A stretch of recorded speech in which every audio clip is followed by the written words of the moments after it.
나 라면 처음 먹었는데 눈물이 났어.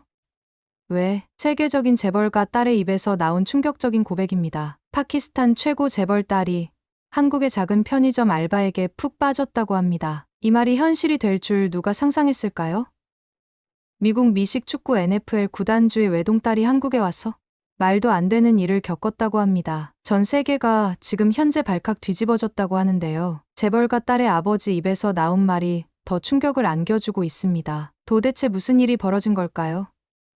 왜 그녀는 모든 걸 버리고 그 선택을 했을까요? 지금부터 믿을 수 없는 이야기가 시작됩니다. 시작 전 다양한 의견을 댓글로 남겨주시고 구독과 좋아요를 눌러주시면 무료로 재밌는 사연을 만나보실 수 있습니다. 안녕하세요. 제 이름은 알리아 칸입니다. 나이는 25. 아버지는 세계적인 자동차 부품 기업 플렉스앤게이트의 회장이시자 영국 프리미어리그와 미국 미식축구 NFL의 구단주이신 샤히드 칸이십니다. 맞아요.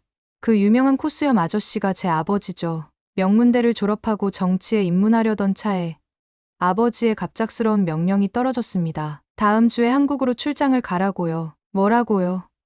한국이요. 제가 왜 거기에 가야 하죠? 아버지의 사무실 책상을 주먹으로 내리치며 항의했습니다. 손바닥이 얼얼했지만 그보다 자존심이 더 상했어요. 도쿄나 파리, 뉴욕도 아닌 한국이라니. 알리야, 한국은 우리 회사의 미래 파트너가 될 수도 있어. 내가 가봤는데 생각보다 기술력이 괜찮더군. 아버지는 항상 그래요. 자기 마음대로 결정하고 나한테는 따르라고만 하죠. 그렇게 살아오셨으니까. 파키스탄에서 미국으로 이민 와 빈손으로 시작해 지금의 제국을 세웠으니까요. 하지만 전 달라요. 내 인생은 내가 결정하고 싶었습니다. 아빠, 저는 중국도 가본 적 없는데요. 거기랑 비슷한 거 아니에요? 그냥 중국의 작은 버전 같은 거 아닌가요? 말을 내뱉자마자 아버지의 표정이 굳었어요. 저도 실수했다는 걸 알았죠. 하지만 정말 그렇게 생각했으니까요. 아시아 국가들은 다 비슷하게 느껴졌어요. 쌀 먹고, 눈 작고, 예의 차리고, 그게 다였죠. 알리야, 너 정말 무식하구나. 한국은 중국과 전혀 달라. 역사부터 언어까지 완전히 다른 나라야. 내가 파키스탄과 인도를 구분 못하는 미국인들에게 화내던 거 기억 안 나? 가슴이 뜨거워졌어요. 아버지가 날 무시한다는 느낌이 들었습니다. 하지만 더 화나는 건 아버지 말이 맞다는 거였죠. 전 정말 아시아에 대해 아는 게 없었으니까요. 그래도 인정하기 싫었습니다. 그래서요? 저는 안 갈 거예요. 그쪽은 위험하잖아요. 북한이랑 전쟁 중이고. 그리고 공기도 나쁘다고 들었어요. 손에 잡히는 변명을 모두 늘어놓았습니다. 머릿속에 떠오르는 건 뉴스에서 본 북한 미사일과 중국발 황사뿐이었으니까요. 아버지는 한숨을 깊게 내쉬더니 제 어깨를 꽉 붙잡았습니다. 소나기가 아팠어요. 이봐, 알리야, 넌 이제 어른이야. 세상을 제대로 보는 법을 배워야 해. 내가 알던 세상은 다 내 특권 속에 갇힌 세상이야. 실제 세상은 내가 생각하는 것보다 훨씬 더 복잡하고 다양해. 눈을 피했습니다. 아버지 말이 맞다는 걸 알면서도 인정하기 싫었어요. 특히 한국에 대해선 더더욱요. 제 상상 속의 한국은 무례하고 위험하며 후진적인 나라였으니까요. 티켓은 이미 예약됐다. 다음 주 월요일에 출발해. 회사 임원들이 공항에서 너를 맞이할 거야. 일주일만 있다 와. 아버지는 더 이상의 반박을 허용하지 않았습니다. 방을 나오는데 가슴이 너무 아팠어요. 왜 항상 내 인생의 모든 결정을 아버지가 해야 하는 건지. 눈물이 왈칵 쏟아질 것 같았지만 참았습니다. 울면 지는 거니까요. 일주일 후 저는 인천행 비행기에 몸을 실었습니다. 창밖으로 보이는 구름이 마치 제 기분처럼 잿빛이었어요. 비행기 안에서 한국에 대해 검색해봤죠.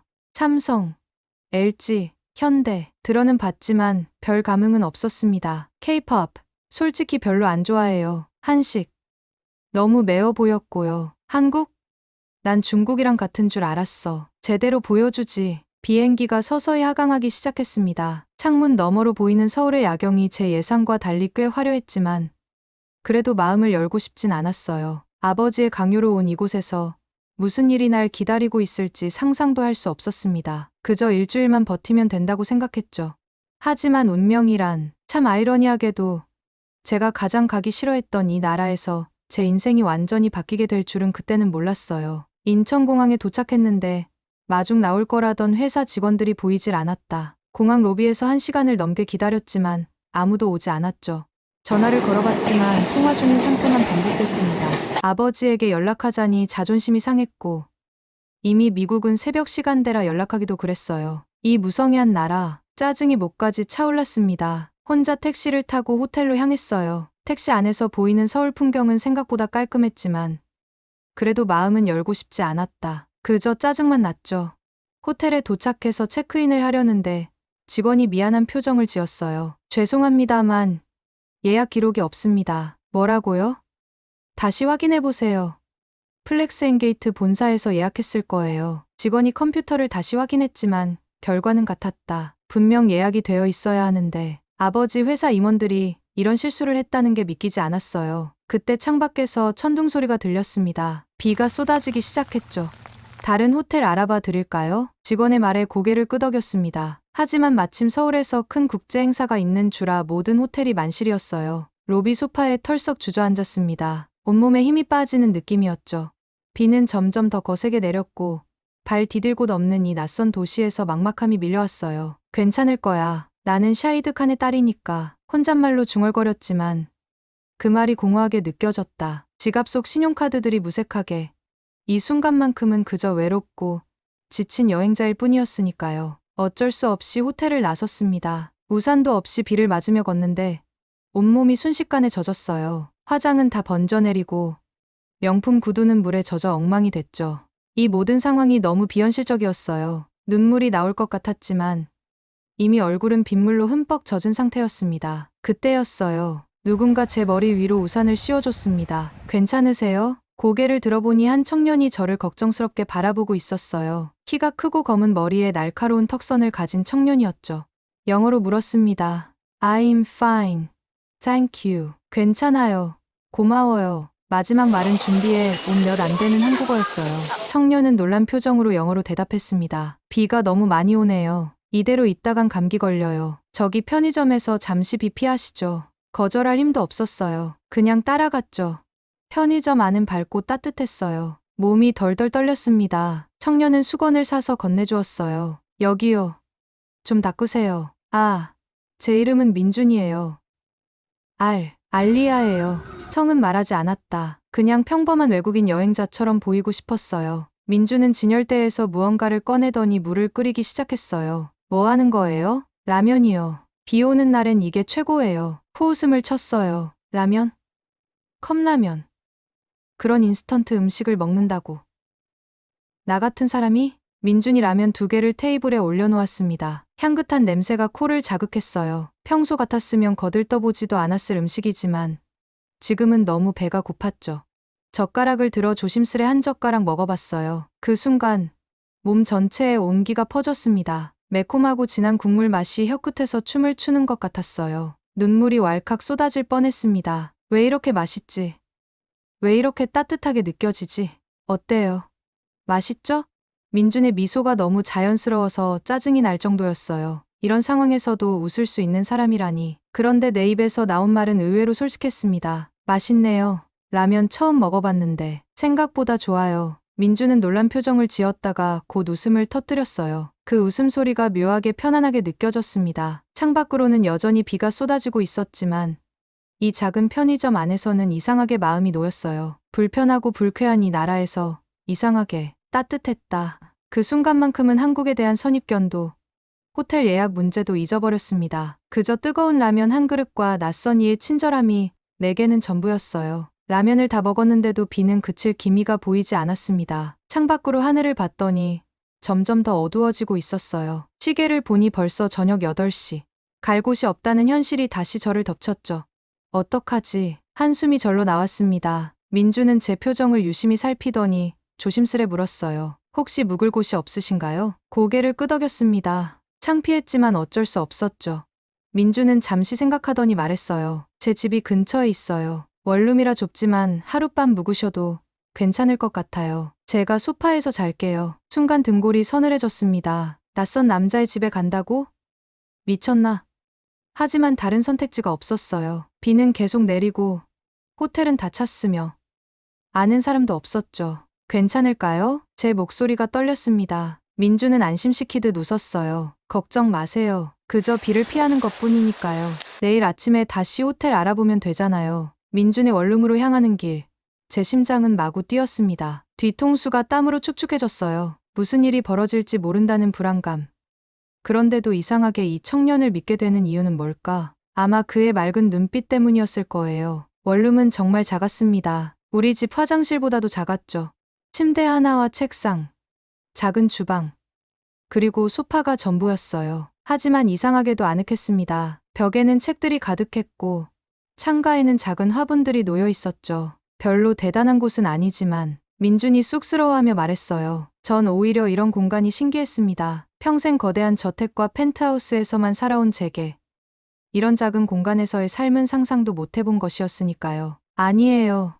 좋은 곳이네요. 솔직한 마음이었어요. 민주는 수건과 새 티셔츠를 건네주었습니다. 옷이 다 젖었으니 갈아입으세요. 따뜻한 차 한 잔 내릴게요. 화장실로 들어가 옷을 갈아입었습니다. 거울에 비친 제 모습이 낯설었어요. 화장기 하나 없는 얼굴, 비에 젖은 머리, 그리고 민준의 티셔츠를 입은 모습. 어쩐지 지금 이 모습이 평소의 저보다 더 진짜 같다는 생각이 들었죠. 거실로 나오니 민준이 기타를 집어 들고 있었습니다. 제가 나온 걸 보고 부끄러워하며 내려놓으려 했지만 저도 모르게 말했어요. 아니에요. 연주해주세요. 민준은 쑥스러워하며 기타 줄을 튕겼습니다. 조용한 멜로디가 좁은 방 안을 가득 채웠어요. 그 소리에 온몸에 긴장이 풀리는 듯 했습니다. 눈을 감고 들었더니 가슴 한구석이 따뜻해지는 느낌이었죠.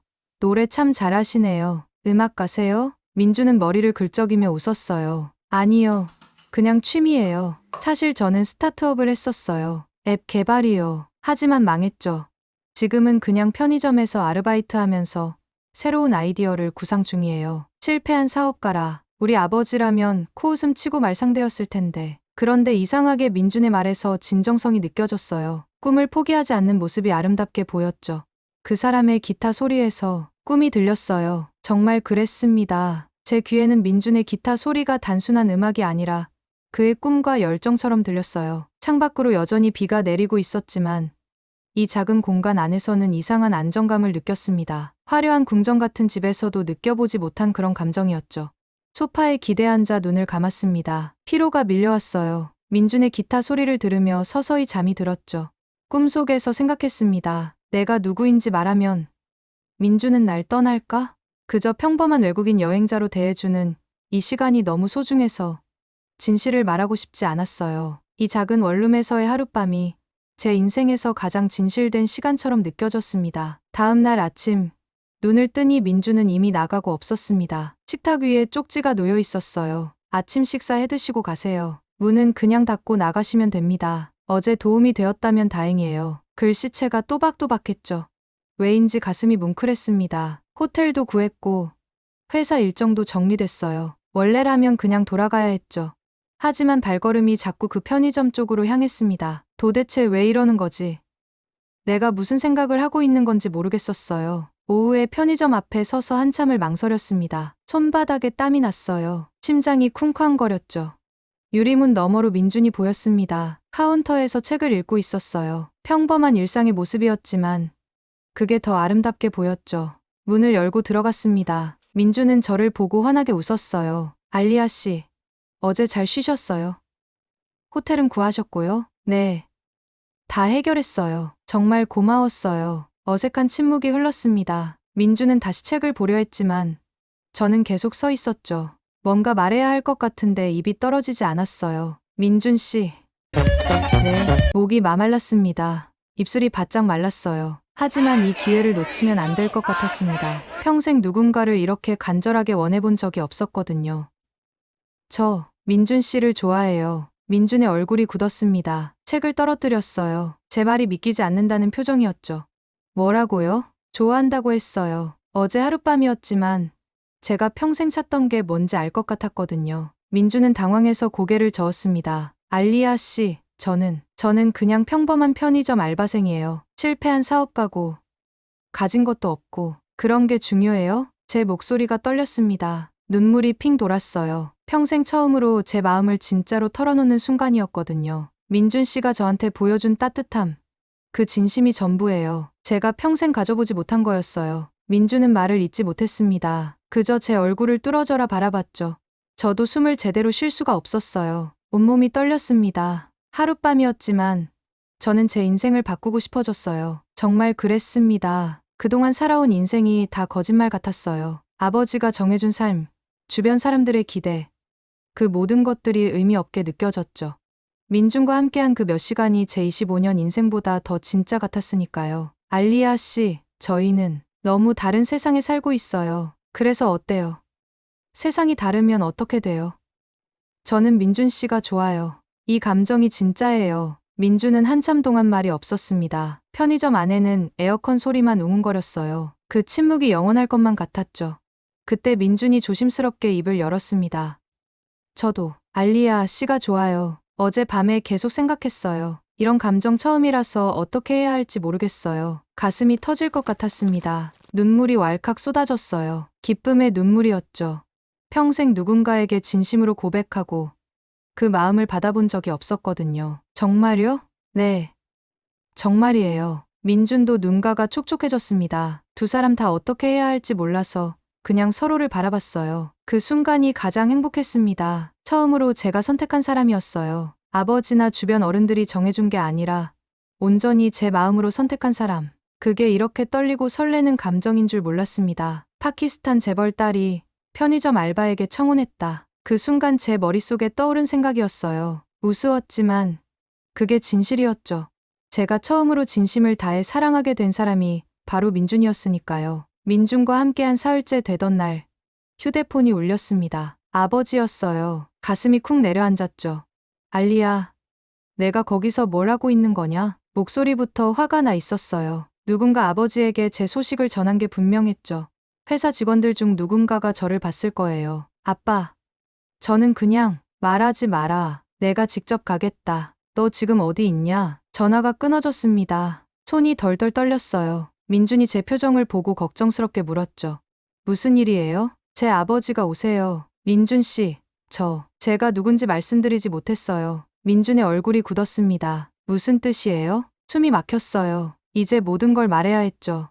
더 이상 숨길 수 없었으니까요. 제 아버지는 샤히드 칸이에요. 플렉스 앤게이트 회장이자 플럼과 제규어스 구단주요. 민준이 뒤로 몇 걸음 물러났습니다. 얼굴이 창백해졌어요. 그럼 당신은, 네, 재벌가 딸이에요. 하지만 그건 중요하지 않아요. 제 마음은 진짜였어요. 민준은 말없이 벽에 기댔습니다. 충격을 받은 것 같았죠. 당연한 반응이었어요. 누가 이런 상황을 받아들일 수 있겠어요? 이틀 후, 아버지가 한국에 도착했습니다. 호텔 로비에서 만났는데 아버지의 눈에는 분노가 가득했어요. 내가 여기서 무슨 짓을 한 거냐? 아빠, 저는 조용히 해. 그 남자를 데려와라. 당장. 어쩔 수 없이 민준에게 연락했습니다. 민준은 1시간 후에 왔어요. 정장을 입고 머리도 단정히 했지만 긴장한 게 보였죠. 손을 꽉 쥐고 있었거든요. 아버지는 민준을 위아래로 훑어봤습니다. 시선이 차가웠어요. 내가 내 딸을 유혹한 그 남자냐? 유혹이라니요? 아빠, 민준 씨는 그런 사람이 아니에요. 아버지가 손을 들어 저를 제지했습니다. 민준은 깊게 고개를 숙였어요. 죄송합니다. 하지만 저는 알리아 씨를 유혹한 적이 없습니다. 그럼 뭐냐? 우연히 만났다고. 내 딸이 이런 곳에서 뭘 하고 있는 거냐? 아버지의 목소리가 점점 커졌어요. 주변 사람들이 쳐다봤죠. 창피했지만 더 걱정되는 건 민준이었어요. 민준의 어깨가 떨리고 있었거든요.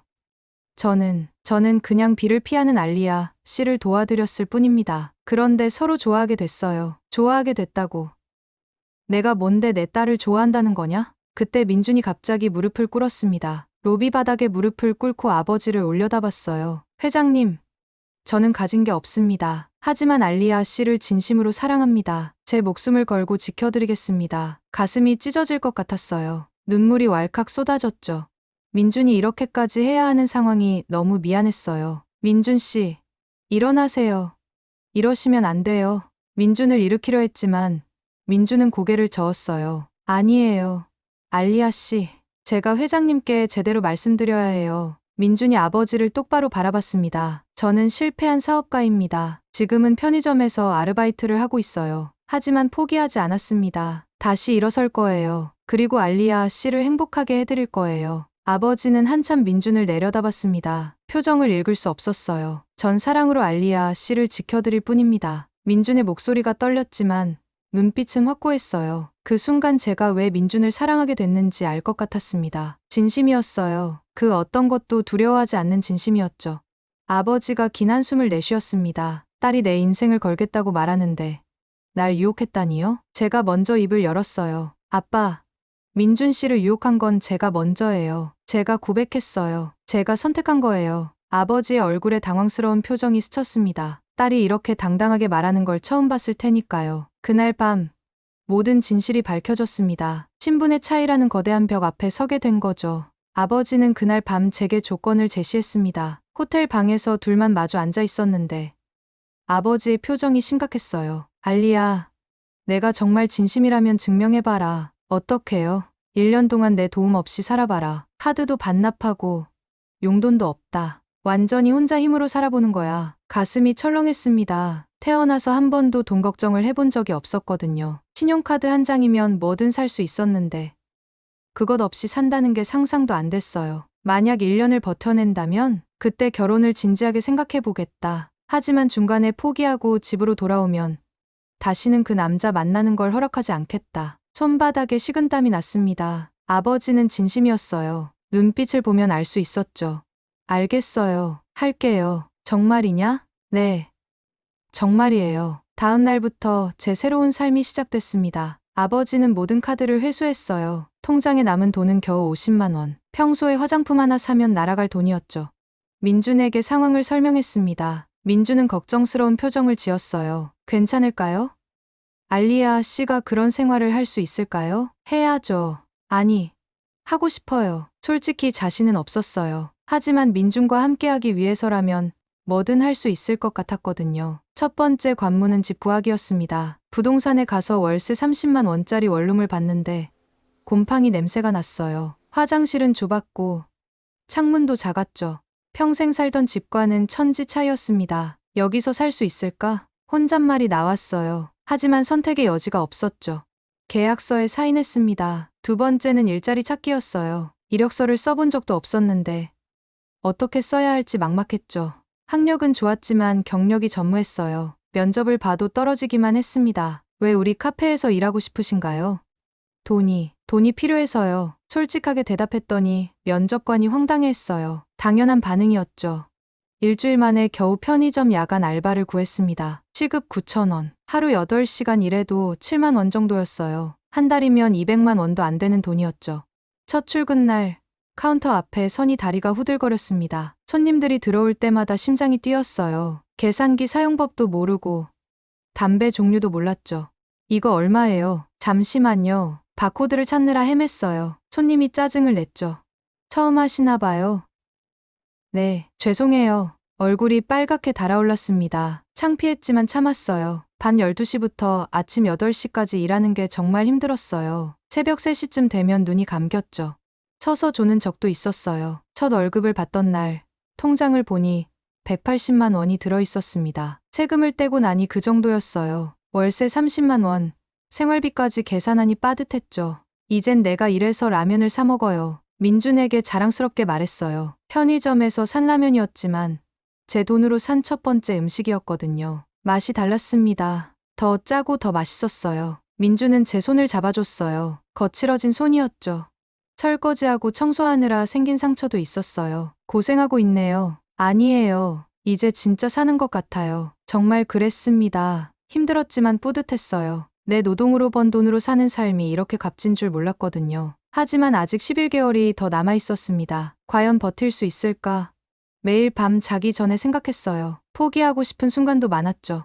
그럴 때마다 민준을 생각했습니다. 이 사람과 함께하기 위해서라면 뭐든 할 수 있다고 다짐했어요. 재벌딸, 편의점 카운터에 서다 스스로 생각해도 웃겼어요. 하지만 이게 제가 선택한 삶이었죠. 처음으로 제 힘으로 살아가는 인생이었습니다. 자립한 지 6개월이 지났을 때 고향 친구 사라에게서 영상통화가 왔습니다. 나우르에 있는 친구였죠. 알리야, 너 진짜 미쳤구나. 아직도 거기 있어? 사라의 얼굴에는 걱정과 놀라움이 섞여 있었어요. 응. 잘 지내고 있어. 정말. 너 얼굴 봐. 완전 바뀌었잖아. 거울을 봤더니 정말 그랬습니다. 살이 빠지고 피부가 거칠어졌지만 눈빛은 더 생생해졌어요. 예전처럼 공허하지 않았죠. 한국이 어때?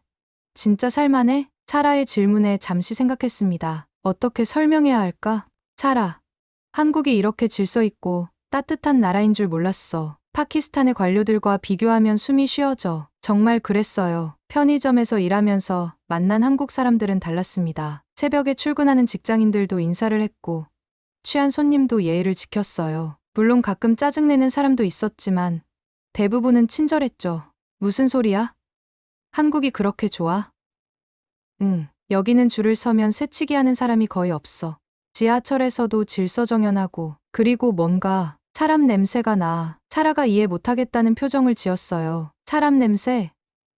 응, 진짜 사람들이 서로를 배려하려고 노력하는 게 보여. 우리나라처럼 돈으로만 모든 걸 해결하려 하지 않아. 정말 그랬습니다. 편의점에서 일하다 보니 한국 사회의 작은 부분들이 보였어요. 새벽 배송 기사 아저씨가 항상 수고하세요라고 인사하는 것. 청소하는 할머니에게도 깍듯이 대하는 손님들. 그런 게 쌓여서 사회 전체의 분위기를 만드는 것 같았죠. 그날 밤 아버지에게도 전화했습니다. 한 달에 한 번 안부 전화를 받으셨거든요. 알리야, 몸은 괜찮냐? 네, 괜찮아요. 아빠는 어때요? 바쁘지. 그런데 내가 한국에 관심이 생겼다. 깜짝 놀랐어요. 아버지가 한국에 관심이 생겼다고? 왜요? 우리 회사 한국 지사에서 올린 보고서를 봤는데 한국 직원들의 업무 효율성이 놀랍더군. 그리고 기술 발전 속도도 예상보다 빨라. 아버지의 목소리에 감탄이 섞여 있었어요. 그래서 다음 달에 다시 한국에 갈 예정이다. 제대로 둘러볼 생각이야. 가슴이 두근거렸습니다. 아버지가 한국을 제대로 보신다면 제 선택을 이해하실 수도 있겠다는 생각이 들었거든요. 한 달 후, 정말로 아버지가 한국에 오셨습니다. 이번에는 비즈니스 목적이었지만 저를 만나는 시간도 내주셨어요. 강남의 한 카페에서 만났는데 아버지의 표정이 예전과 달랐어요. 알리야, 한국이 많이 발전했구나. 그죠?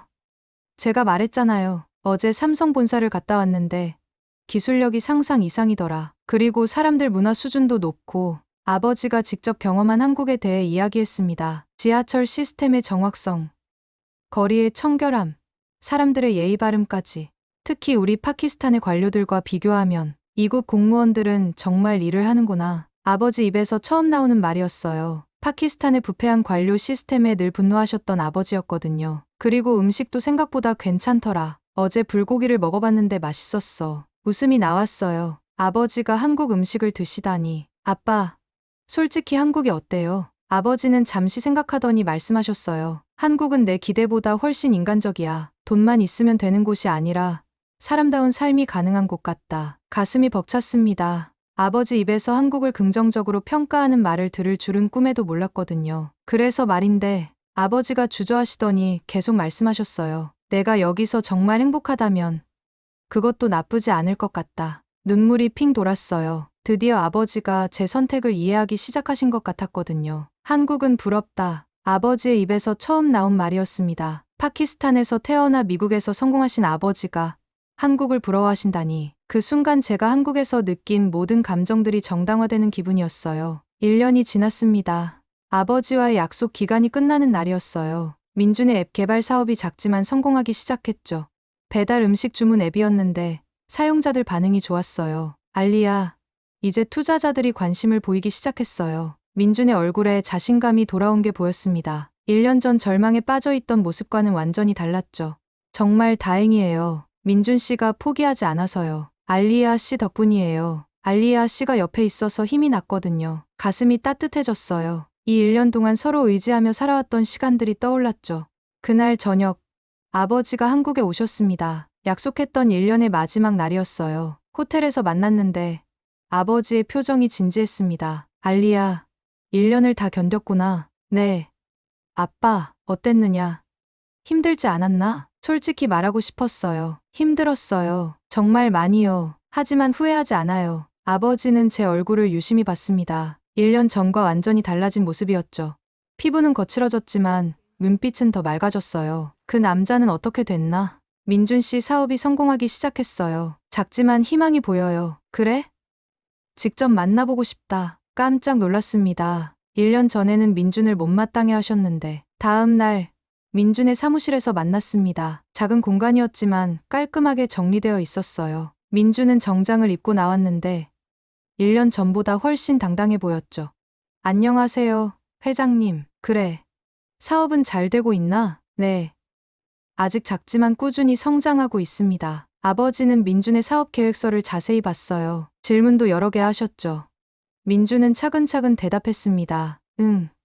나쁘지 않네. 아이디어도 참신하고 아버지가 인정하는 말씀을 하시니 가슴이 뛰었어요. 그날 밤 아버지와 저는 한강에서 산책했습니다. 야경이 아름다웠어요. 알리야, 이제 내가 어디에 살든 내 삶이니까 존중하마. 드디어 나온 말이었습니다. 목이 메었어요. 정말요? 정말이다. 이 1년 동안 내가 얼마나 성장했는지 봤어. 그리고 그 남자도 나쁘지 않더군. 눈물이 터져 나왔습니다. 1년을 기다린 말이었거든요. 고마워요, 아빠. 그런데 정말 여기서 계속 살 거냐? 고민 없이 대답했어요. 네.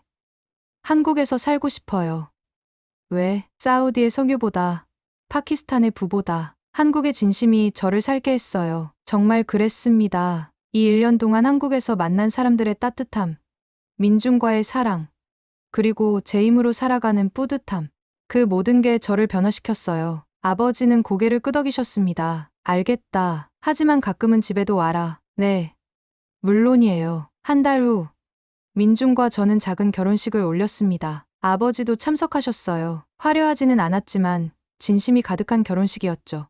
이제 한국이 내 집입니다. 결혼식 축사에서 한 말이었어요. 정말 그랬어요. 한국은 제게 새로운 인생을 선물해준 나라였으니까요. 지금 생각해보면 정말 신기해요. 1년 전만 해도 한국을 후진국이라고 생각했던 제가 이제는 한국을 제2의 고향으로 여기게 됐으니까요. 민중과 함께 작은 원룸에서 시작한 삶이지만 그 어떤 궁전보다 따뜻합니다. 한국에서 진짜 사랑을 만났고 진짜 저를 찾았어요. 그리고 무엇보다 진짜 삶이 무엇인지 배웠습니다. 돈이나 지위가 아니라 진심과 사랑이 있는 삶 말이에요. 이제 저는 당당히 말할 수 있어요. 한국은 제가 선택한 나라이고 민주는 제가 선택한 사람이라고. 그리고 이 모든 선택이 제 인생에서 가장 옳은 결정이었다고요.